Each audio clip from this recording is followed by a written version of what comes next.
Nabi Muhammad belum minta, diberi oleh Allah. Karena itu ketika dilempar bukan hanya dengan kata-kata. Penduduk Taif melemparnya dengan batu, lempar dengan kemarahan, lempar dengan segala hal. Apa kata Nabi? Karena alam nashrah laka sadrak, kata Nabi, ya Rabb. Ketika dua malaikat penjaga bukit mengatakan, angkat tanganmu Muhammad, mud yadaika ilas sama, angkat tanganmu ke langit dan mohonkan kepada Allah supaya kami angkat gunung Taif untuk menghimpit mereka yang tidak punya sopan santun itu. Murka malaikat. Bagaimana Rasulnya dilempar dengan batu, berdarah menetes, bentengnya Zaid bin Thabit luar biasa, tidak mampu menghalanginya. Apa yang terjadi? Nabi, alam nashrah laka sadrak. Kalimat mulia mengalir di lisannya. La, mohon jangan lakukan itu. Fa innahum qaumun la ya'lamun.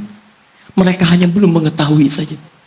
Saya bermohon kepada Allah, kelak di bumi Taif ini akan nampak laki-laki, perempuan, besar, kecil, tua, muda yang akan mengatakan beriman kepada Allah dan Rasulnya.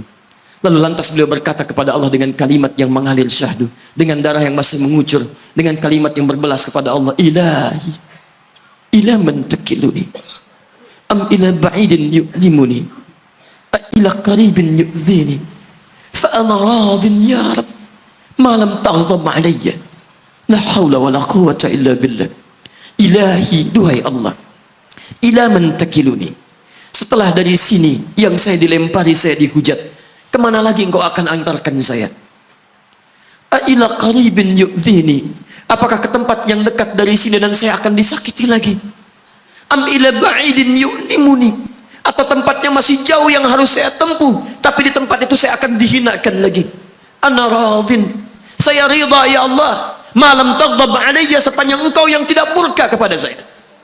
Alam nashrah laka sadrak. Manusia melempari, radin. Manusia menghujat, radin. Malam taghdab alayya, sepanjang engkau tidak murka kepada saya. Muhammad sallallahu alaihi wasallam. Musa berkata, wa yassirli amri, ringankan urusanku. Muhammad sallallahu alaihi wasallam dengan segala kemuliaannya turun ayat, wa nuyassiruka lil yusra. Wa nuyassiruka lil yusra. Karena itu Nabi Rasul dulu mukjizat tampak di depan mata. Ada yang menghidupkan orang mati dengan menyebut kalimat Allah biiznillah, biiznillah. Sampai maaf teman-teman sekalian, mukjizatnya ada, Rasulnya ada, di hadapannya Allah mau dicari dan dibunuh juga. Muhammad sallallahu alaihi wasallam, wa nuyassiruka lil yusra. Tidak banyak mukjizat seperti nabi-nabi dahulu dengan turunnya satu mukjizat, beriman kepada beliau sallallahu alaihi wasallam, bahkan nyaris orang-orang yang tidak pernah melihatnya. Lihat umat masa lalu, kaumnya Musa, Musanya kelihatan, mukjizatnya bagus, tongkat dilempar jadi ular, tongkat dipukulkan ke batu keluar 12 mata air. Quran surah kedua ayat ke-60. Apa yang terjadi? Umatnya masih belum mau beriman juga. Nabi Isa alaihissalam masih kelihatan, orangnya ada, nabinya ada, mukjizatnya ada, rasulnya ada, nikmat luar biasa, mukjizatnya luar biasa, istimewa. Tapi apa yang terjadi? Dicari-cari nabinya mau dibunuh, belum beriman juga.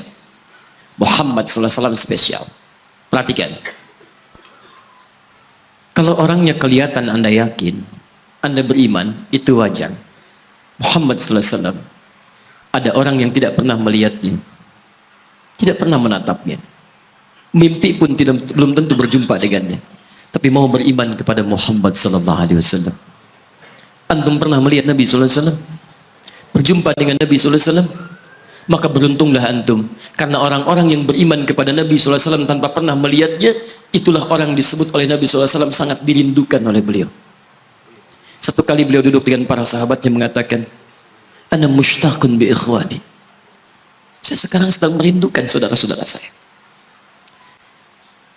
Kata sahabatnya, alasna ikhwanak ya Rasulullah, bukankah kami saudara-saudaramu?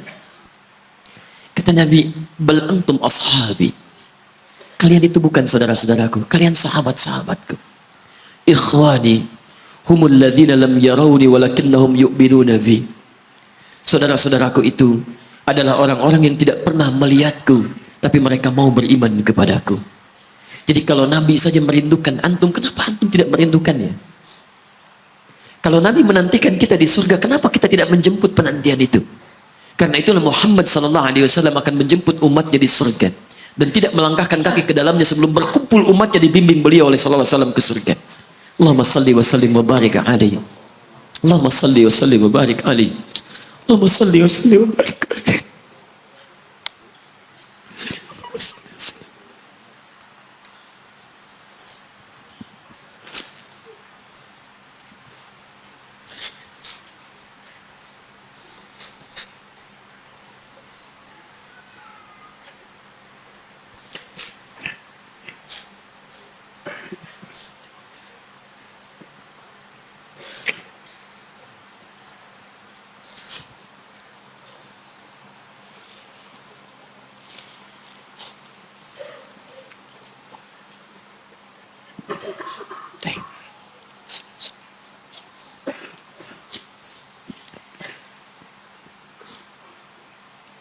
Maka diturunkanlah kemudian hudan yang terakhir.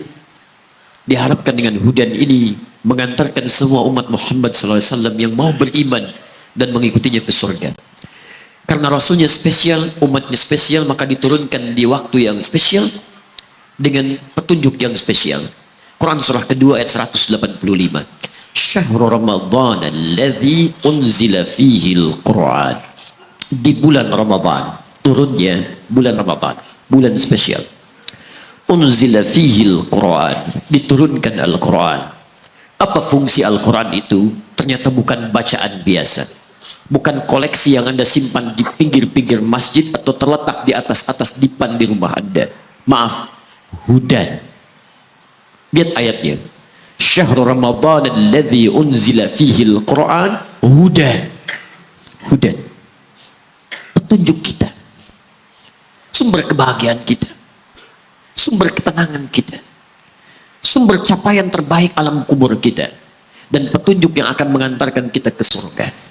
Dan hebatnya, kalau yang umat-umat dulu itu terbatas sifatnya, tidak pernah disebutkan linnas. Suhuf Ibrahim wa Musa. Daud untuk kaumnya, Musa untuk kaumnya, Isa untuk kaumnya. Tapi Muhammad sallallahu alaihi wasallam hudannya linnas, untuk semua manusia.